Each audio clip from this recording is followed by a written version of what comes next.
Hello, welcome to my Stick and Poke YouTube channel. Here we try to do tattoos as cheaply and safely as possible. This is how I learned how to stick and poke, and so I am sharing my knowledge with the rest of the world. Not my knowledge, I wouldn't call it knowledge, I'm not an expert, but my experience with the rest of the world. If some of this footage seems familiar to you, it's because my video I uploaded a couple weeks ago got copyright claim due to background music.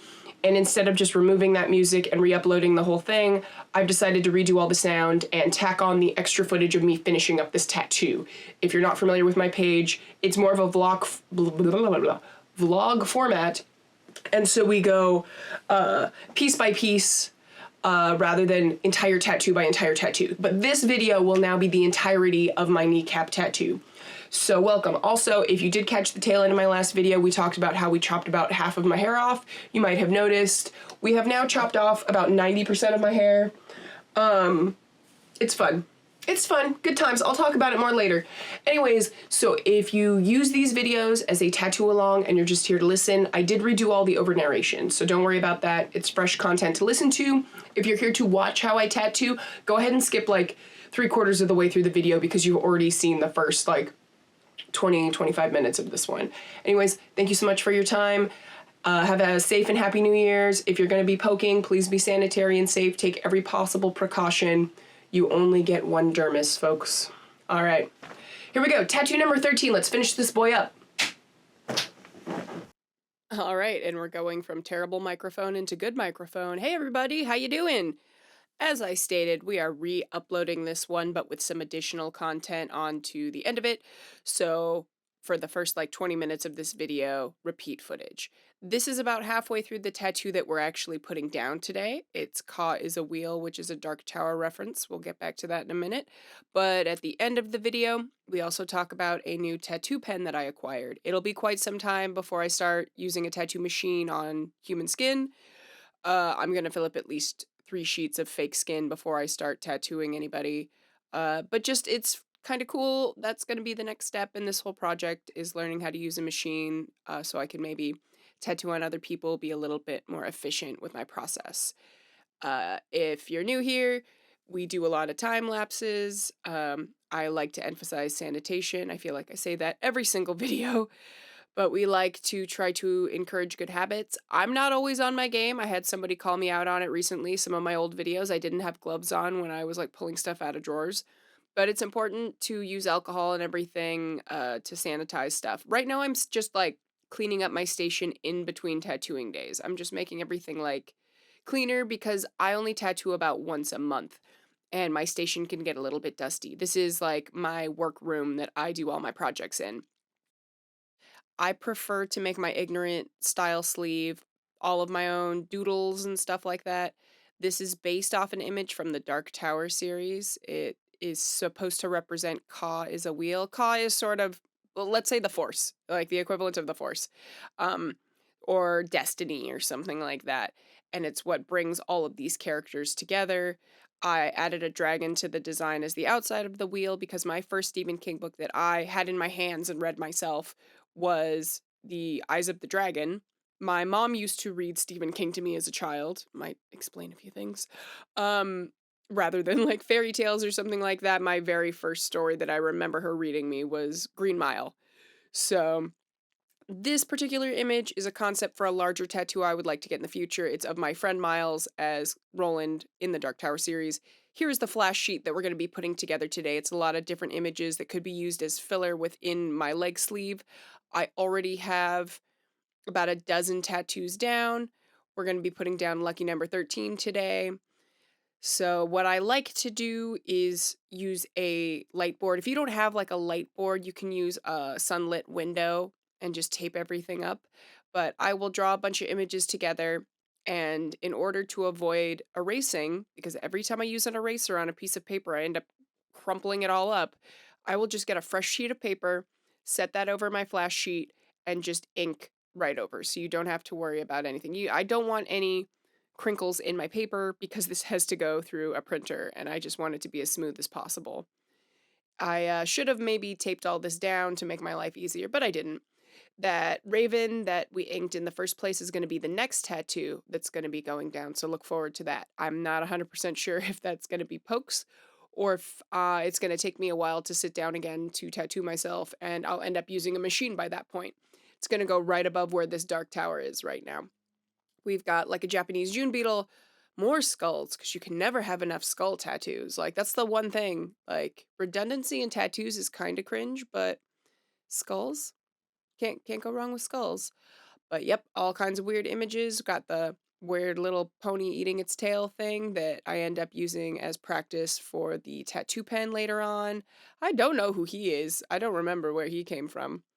But here we go, day of the tattoo. So if I'm going to actively be poking my own skin, I will rub everything down with alcohol. Uh, Usually somewhere around, what is it, 74% to 91%. Like pure alcohol will evaporate really quickly and it's harder to clean with. But every surface gets wrapped down, wrapped with alcohol. Yeah, that's a thing that you can do. Physics. Wrapped with saran wrap because there's all kinds of little grooves and scratches in all of your surfaces. So you just want to put saran wrap down because no matter how much alcohol you soak into it, it doesn't mean you've cleaned it all the way. I pull out fresh paper towels while wearing gloves. Again, I haven't always been perfect, but you want to try to wear gloves at all times whenever you're going to be touching anything. I wipe down the entire area with alcohol, trying to make sure I have fresh clothes on. I've always like showered right before I do this. Now we're going to start putting on the tattoo stencil. Usually I will trim it as close to the tattoo stencil as I can.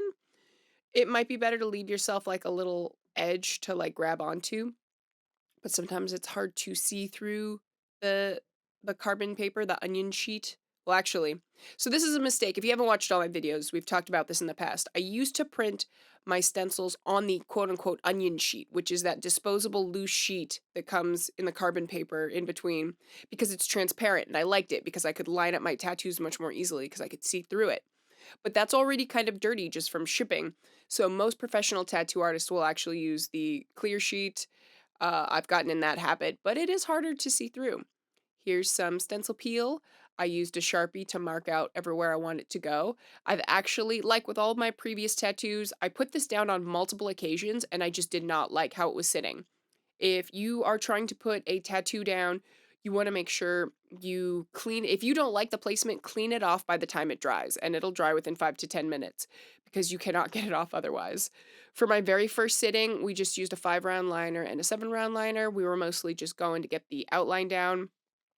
For me personally, I don't have a ton of free time. I have a full time job and I have a bunch of different projects and a person to spend time with and everything. So this particular project was done over 3 sittings, all of which were about 2 hours, 2 and a half, hour and a half, something like that. Altogether, this tattoo probably took about 5 to 6 hours. This is an example of how I set up my station. I use clean popsicle sticks. Everything's wrapped. Make sure to shake your inks. I use distilled liquid to clean off my needles in between. I've gotten in the habit of using multiple tubes of distilled liquid, like to have.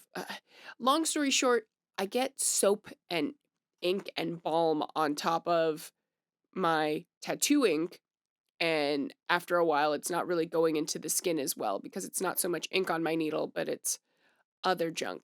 Really not fun, but I'm sure we'll come back to that. Right now, we were just cleaning up the stencil a little bit, using a little bit of alcohol to clean up the edges. And now we're going to go through and do a first pass as best we can. Just try to get that stencil down. You never really know if you're going to end up losing your stencil. It's important to dab as you go. I've had a really bad habit in the past of letting the ink just dry on my skin, like just trying to go all the way around really quick. And then you've got this thick layer of ink on the very top that you need to try to clean off with too much liquid and you lose your whole stencil and you make a big old mess and it's not sanitary and it definitely doesn't look professional when you're uploading your videos on YouTube. But that's the way things go around here. Here's an example of how much the ink will bleed when you don't put a thin layer of either tattoo balm or tattoo goo down first. You kind of want to prevent it from like doing that. You want it to bead up so you can continue to see around it. There I go making a big old mess, just making my life harder. This is one of the reasons that you want an apprenticeship. Note, I did alcohol wipe down my phone, but I'm still ashamed of myself. I shouldn't be touching my phone. I want to document this process, and the safer way to do it would be to have another person with me and like ask someone to come by and come take a photo for me. But and I should be switching out my gloves in between. But anyways, let's quit the pity party. We're working on this guy. We're going around with a relatively small needle because I want to get all those little tiny details in. I end up making some decisions at the last minute with my tattoo stencil. There's a couple lines that I end up not putting down in this tattoo, and that's just a choice that I have the right to make as I go. But it's questionable. You should know your design inside and out before you put it down on skin. I definitely have tattoos on my skin that I'm nervous to finish because I'm not sure how I'm going to do it, and that's not the order of operations. You need to be able to draw something from start to finish, color it by hand before you put it down on your skin. Don't get yourself stuck with something you can't finish. I get to use the fact that I want a full sleeve as an excuse, and I'm like, "Oh, well, I'm just placing things out. I'm just piecing things together. I'll go back sooner or later and finish it." Now that everybody knows that I have a tattoo pen in my life, it is quite possible I'm going to go back and finish up. If you're familiar with my wizard project, my plague rat needs some like fur texture.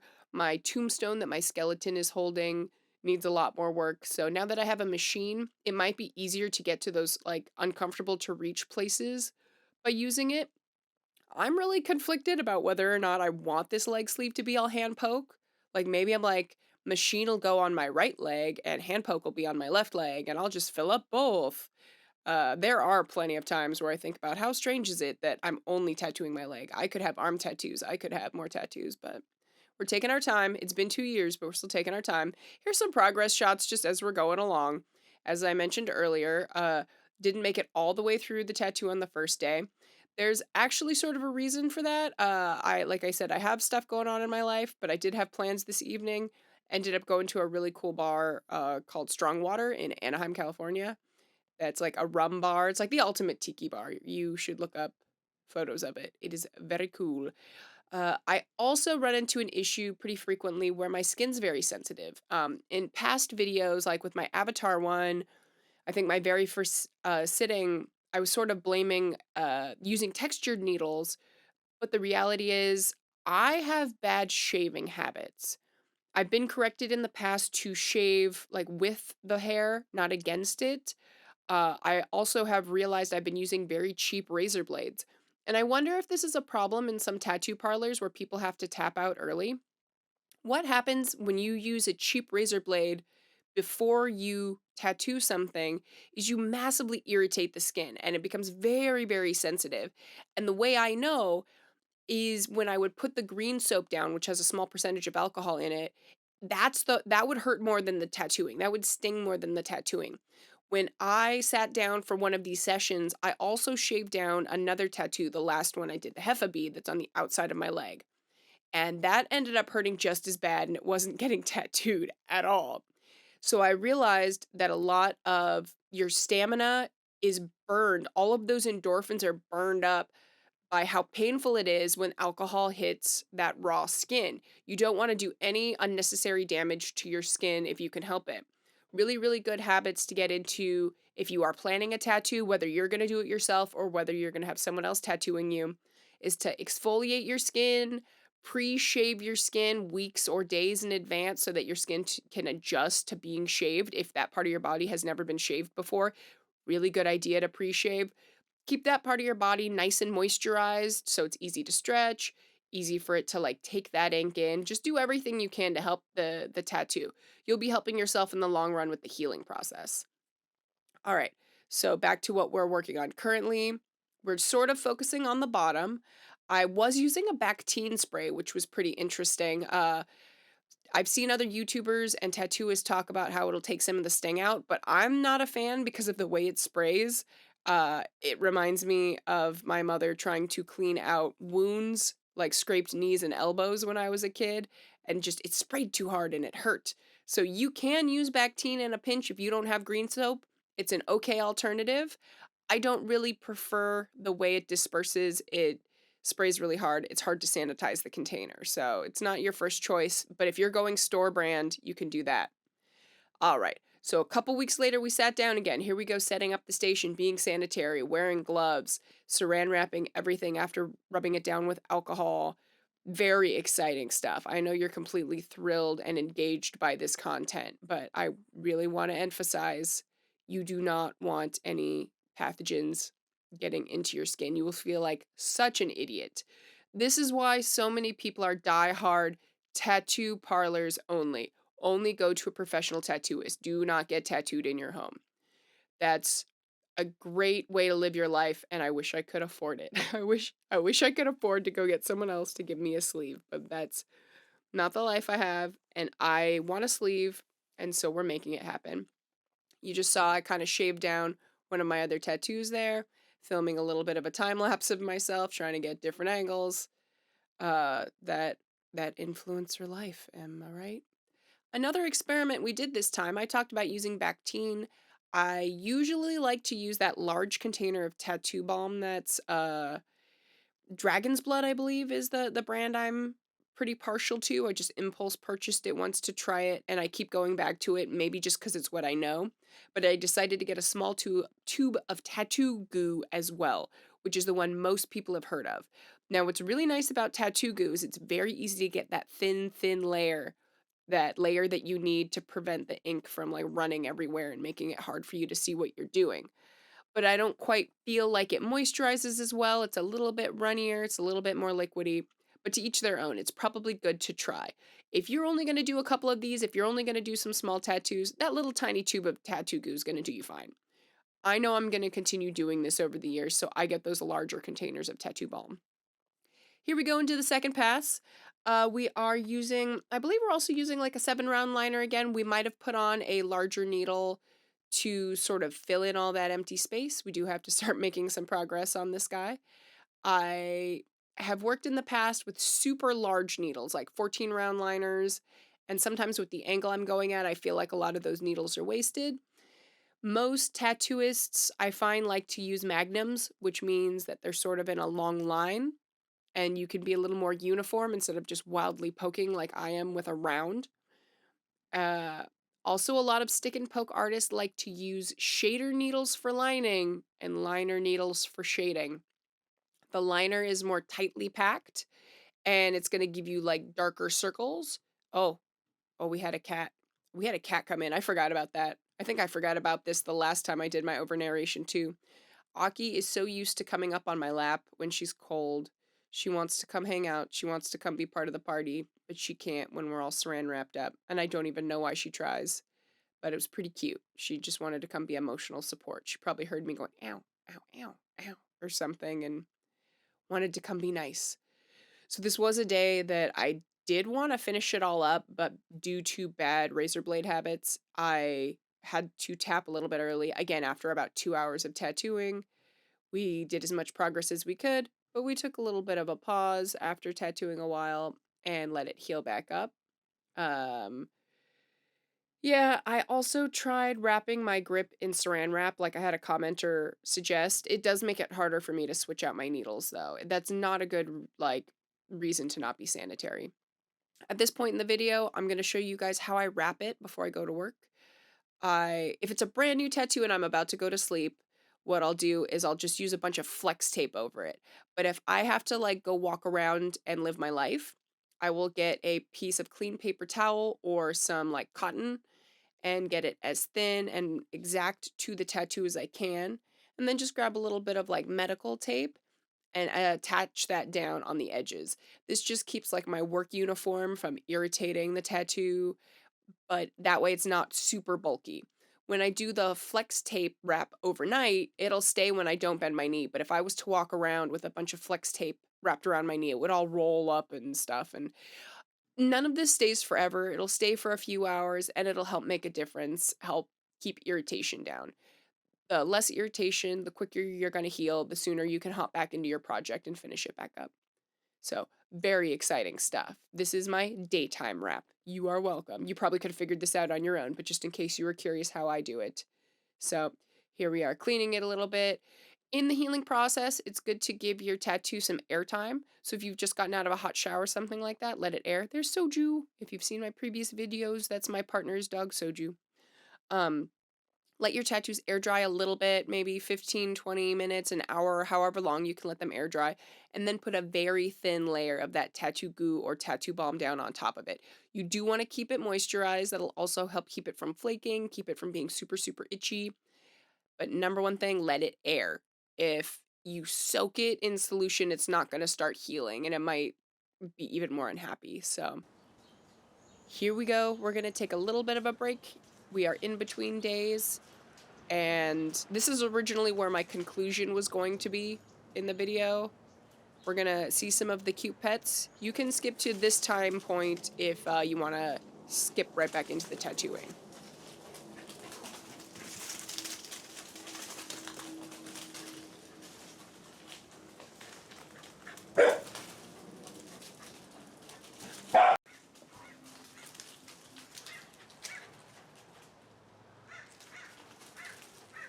This dog is such a big dork.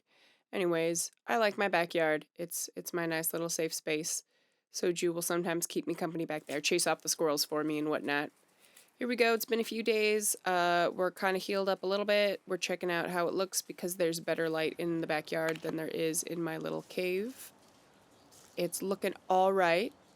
You can see some of the texture where it's not filled in all the way. There is a little bit of a mistake. If you see that birthmark at like 2 o'clock on my tattoo, the line kind of curved in a little bit. And that was something I really stressed about when I was drawing up the concept for this tattoo. Was like, how am I going to get this perfectly curved line? I have, compasses, drawing compasses that I can use to get a perfect circle, but how do I have that line like perfectly cascade in? What if it's not perfect? Well, guess what? When you do your own tattoos, sometimes they don't turn out perfect. And now that it's done, now that it is what it is, I'm okay with it. It's what my tattoo's going to look like. Look at that dog. Why are her ears so big? What does she need all those ears for? She doesn't even listen with them. What does she need? It just some of life's questions. We may never know the answers.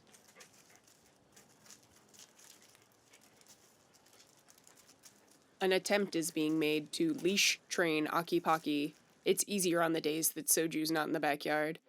But that's pretty nice. She wants to be an indoor-outdoor cat, and I live in Southern California on a fairly busy street, and so that's not an option. But she likes to sneak out of the house and to try to satiate her cravings to go climb trees and everything. I am taking her out on a leash. She was not super thrilled this time because Soju was just being coming on way too strong. Like she'll do that sometimes, just overwhelm Aki. But it's fun. They're mostly just being silly. If you walk into a room really quietly, you can catch the two of them cuddling. They only pretend to be enemies when we're watching them. Can I help you? Bye. So yeah, this dog's a little too smart for her own good. For the most part, I try not to humor her, but she's just so darn cute at times, and it's hard to tell her no.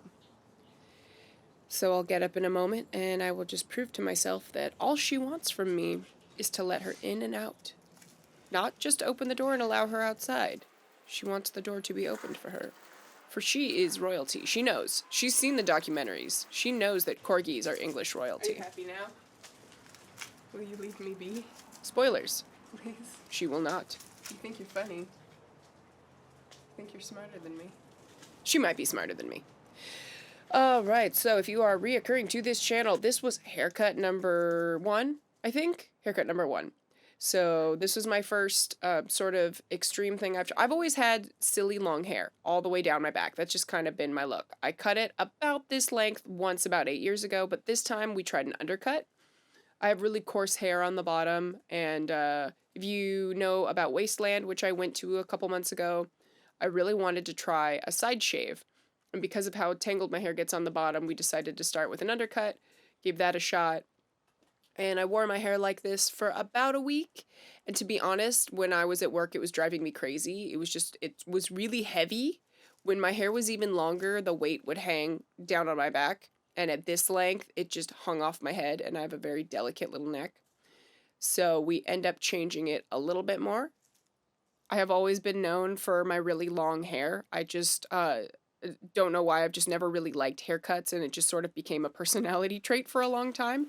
Historically, this is the sort of hair that I've had. I only cut it to my shoulders once about a decade ago. It has never been as short as it now is. And back to that first clip from the beginning. Oh, wait, yeah. And rawr, I know I already did it, and I know it's cringe, but that's sort of all of my content. Look at this, I just got it. I just got it for Christmas. It's so cute. He's so cute. You want to know what else I got? You know what my partner gave me? A mechanical keyboard.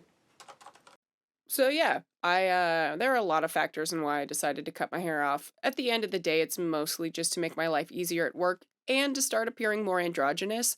I never really wanted to admit to myself that long hair was sort of a feminine thing. I'm like, well, I'm a metalhead, and metalheads just have long hair, and I'm a headbanger. But I just had very sort of feminine hair, and it is sitting really well with me that my hair is now much more androgynous looking. I do want to do more of like a nerdy, like Milo from Atlantis, Leonardo DiCaprio in Titanic, like shaggy boy cut with it kind of like in my eyes.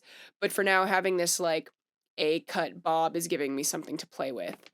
Moving on to day 3 of Stick and Poke. Welcome to the brand new footage if you are one of my recurring followers who watched this video before it got taken down.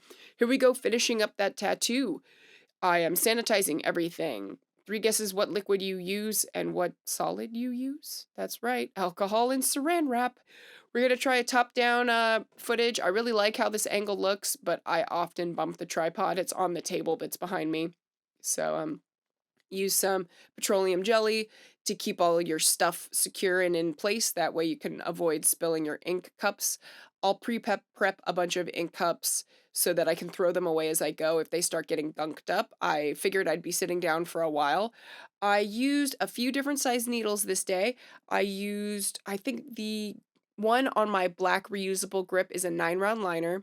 The one with the green on it is a 3-round liner. The pink one is my largest with the 14-round shader. And then my tan one that I don't use as much is a 7-round shaner. Shaner? What's a shaner? I don't know. Terrible band name though. So we're going to go in, we're going to try to fill this up, focusing a lot on that pink one, which is the 14-round shader, just getting all that space filled in. I'd like to have one big solid black tattoo. All of my tattoos throughout my leg are sort of a progression in developing my knowledge. And my leg sleeve overall is not very bold, it's not very legible. And I know I need to simplify my tattoo designs, but this one is to focus on something solid, something that you can see from 10 feet away and be like, that's a little dragon with like a K in it. Um, it still has my sort of grungy art style to it, which isn't as legible, but I would like to possibly go back and solidify up all my older tattoos and give them thicker lines and make everything a lot bolder, make it a lot more easy to read from a ways away. I have a hard time with how I set up my leg for the most part. I've talked in earlier videos about doing stretching. Make sure to stretch your hip. Be very, very careful when you stand up from tattooing if you do decide to stretch. You're so focused and so in the flow state, you might not notice that your leg falls completely asleep. Even in this position, I'm I'm not really stretching quite enough, and it can be really difficult to keep the circulation going. So try to check in with yourself once in a while and do not stand up too quickly. I have done that in the past where my leg was fully asleep. This was early on before I had figured out a good method of propping my leg up, and I was sort of just holding it myself and I was cutting off circulation to my leg. And when I stood up, I could not feel anything from the hip down, and I just felt like a monopod. And I had to throw my dead leg out and try to like hope my knee locked. It was terrifying. I honestly could have fallen down and like knocked myself in the head really hard. Stretching, being, prepared. There's a lot of things you can, should, would, could do, but you might not. And these are just ideas to keep in mind if you're thinking about doing this. If you're like me though, sometimes you just got to hop into it and just got to start doing it. This very last day, I believe we poked for about 90 minutes. Using that larger needle did help a lot. I have some empty cups of liquid that I am using to sort of rinse out my needle. I sort of mentioned earlier with stick and poke, since you don't have the machine going at a million miles an hour, it doesn't mix any like debris, soap, water, green stuff like into your ink, and it's all gonna sort of hang out on top of your ink. So my solutions are to replace my ink regularly, to try to wipe off my needles onto a paper towel, and to try to use multiple distilled clear liquids to try to clean out my needle, keep it from drying out. I personally have a habit, I do not know if this is healthy or sanitary, but I have a habit of wrapping up a needle that I've been using. If I'm going to switch to a different size needle, I'll wrap that needle up in a tissue, some paper towel, and I'll soak it with green stuff. I, in my head, don't want the ink to dry in the middle of the needle. I don't actually know how big of an issue that is. This is sort of an experiment, and hopefully over the years I'll have a better idea of how to care for the needle as I'm going along. I know it seems like at times that the needle goes dull very quickly. We are now going to take a break from editing and prance around in the backyard in my new Christmas onesie. Last year, my partner got me a red panda onesie and an electric guitar. This year, he got me a dinosaur onesie and a brand new mechanical keyboard. I'm very spoiled. We're also going to show off the hair and the hood. More importantly, the hood, the dinosaur hood. But you can see a little bit more of my really cool A-line bob, which I'm kind of shocked how well I pull off. I haven't taken a good selfie of it yet, but just like in that shot, I'm like, actually, this is pretty rad. I might keep it like this a little while longer than I meant, but here I am. This is what I look like while I'm editing. I literally have this hood up over my head, sitting in my Alienware chair. I'm not playing with the tail right now, but I should be. Let's look at this tattoo. It is now fully healed, or at least as far as I'm concerned, it's fully healed. Maybe it's a tiny bit raised, but we're totally filled in.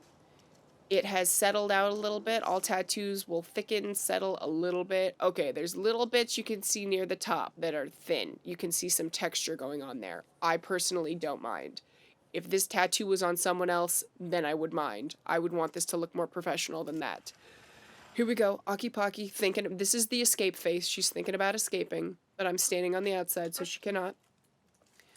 I, filmed myself walking around with her outside a little bit. It was very cute, but of course my camera battery was dead because of who I am as a person. And here we go, guys. We are entering 2023, my year. I shouldn't jinx it by saying that, but it's my year. I've decided just 23 is a good number for me. It always has been. If you're born on a 23rd, we're best friends. We will be fast friends, unlike any other. This is part of my Christmas gifts from my partner. I told you he got me a onesie, an electric keyboard, and this. It is a Wormhole pen set. He did a lot of research about which one would be best for me. I was really overwhelmed trying to do my research. I'd heard good things about, was it hummingbird or dragonfly or something like that? But this set came with really cheap ink. It also came with really cheap skins. I sort of sat down and I started playing around with them. I don't really mind that the shot's out of frame because I was doing horrible things with it. We're gonna have another video coming up relatively shortly that's gonna be talking about going from stick and poke into tattoo machines. I've been watching a lot of YouTubers talking about tattoo machines. You may notice that these little practice tattoos that I'm doing are horrendous, like shameful, and that's okay. Because if you're not aware of how a tattoo machine works, as the artist, you are trying to find a perfect balance between your hand speed and the machine speed. Not only do you have to pay attention, oh, I spilled ink everywhere because I'm a professional. We end up, those were really cheap skins, by the way, that like came with this set, and they were terrible. And I tattooed all the way through them and like embedded into my desk. There's a texture in my desk now. So I guess I've tattooed my desk. Isn't that exciting?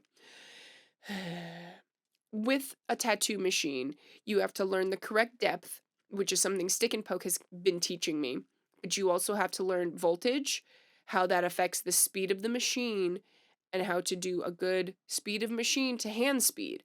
I've sped this up like crazy. You're not seeing as much dragging as I was dealing with, but I'm sort of getting a feel for voltage.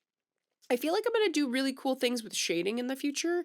It's possible that I'm going to stick with stick and poke for either the lining or the shading and then use the machine for something else. So that's an example of what's to come. I've filled up the rest of that particular tattoo sheet. I have two more that I demand that I fill up entirely before I work on skin. I'd like to buy a good sheet of skin, like maybe some Frankenskin, and fill that up with my personal tattoo art. But for now, that's it for this episode. Thanks for checking it out. I really appreciate you guys for being here. Here's just a random time lapse of a painting I did on my last day off in about an hour, in case you're curious. It's just acrylic paint. Thank you guys for being here. Happy New Year's. Please be safe. I will see you guys very, very soon. We'll do a few more stick and pokes, and then next year we're going to start on machines. I I can't believe we made it this far. 2 years of stick and poke, more art to come. Thanks, y'all.